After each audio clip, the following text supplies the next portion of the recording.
ప్రస్తుతం India versus అమెరికాని వాడివడిగా trade war జరుగుతోంది. ఇండియాపై Trump ప్రతీకార సుంకాల నేపథ్యంలో భారత్, అమెరికా మధ్య ఉద్రిక్తతలు పెరుగుతున్నాయి. ఈ నేపథ్యంలో వాషింగ్టన్తో పాకిస్తాన్ సంబంధాలు బలపడుతూ ఉండటం ఆందోళన కలిగిస్తోంది. Pakistan army field marshal Syed Asim Munir మరోసారి అమెరికా పర్యటనకు వెళ్లబోతున్నారు. ఈ విషయాన్ని స్వయంగా పాక్ మీడియానే వెల్లడించింది.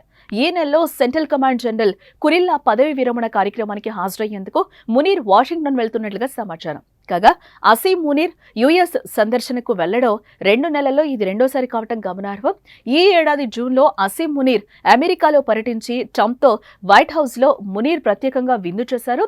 ట్రంప్ విందుకు ఫిదా అయిన మునీర్ ఆయనకు ప్రపంచ నోబెల్ శాంతి పురస్కారం ఇచ్చి తీరాల్సిందేనని సాగిలబడ్డారు.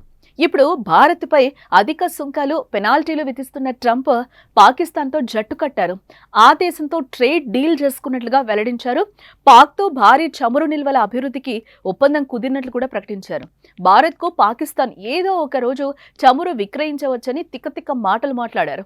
పాక్, అమెరికా భాగస్వామ్యానికి నాయకత్వం వహించే చమురు కంపెనీని ఎంపిక చేసే ప్రక్రియ కొనసాగుతుందని తన సామాజిక మాధ్యమం ట్రూత్ వేదికగా తెలిపారు. దీంతో ట్రంప్ తీసుకునే నిర్ణయానికి భారత్ గట్టి సమాధానం చెప్పనుంది. ఇప్పటికే ఆగస్టు నెలలో రష్యా అధ్యక్షుడు పుతిన్ ఇండియాలో పర్యటించేందుకు షెడ్యూల్ సైతం ఖరారైనట్టుగా తెలుస్తోంది. ట్రంప్ మొదలుపెట్టిన ఈ ట్రేడ్ వార్లో భారత్ తగ్గేదేలే అంటూ కొత్త స్ట్రాటజీని అమలు చేస్తుంది. ఈ సమయంలో పాకిస్తాన్తో అమెరికా జట్టు కట్టడం పచ్చగడ్డికి నిప్పంటించిన చందంగా ఉంది.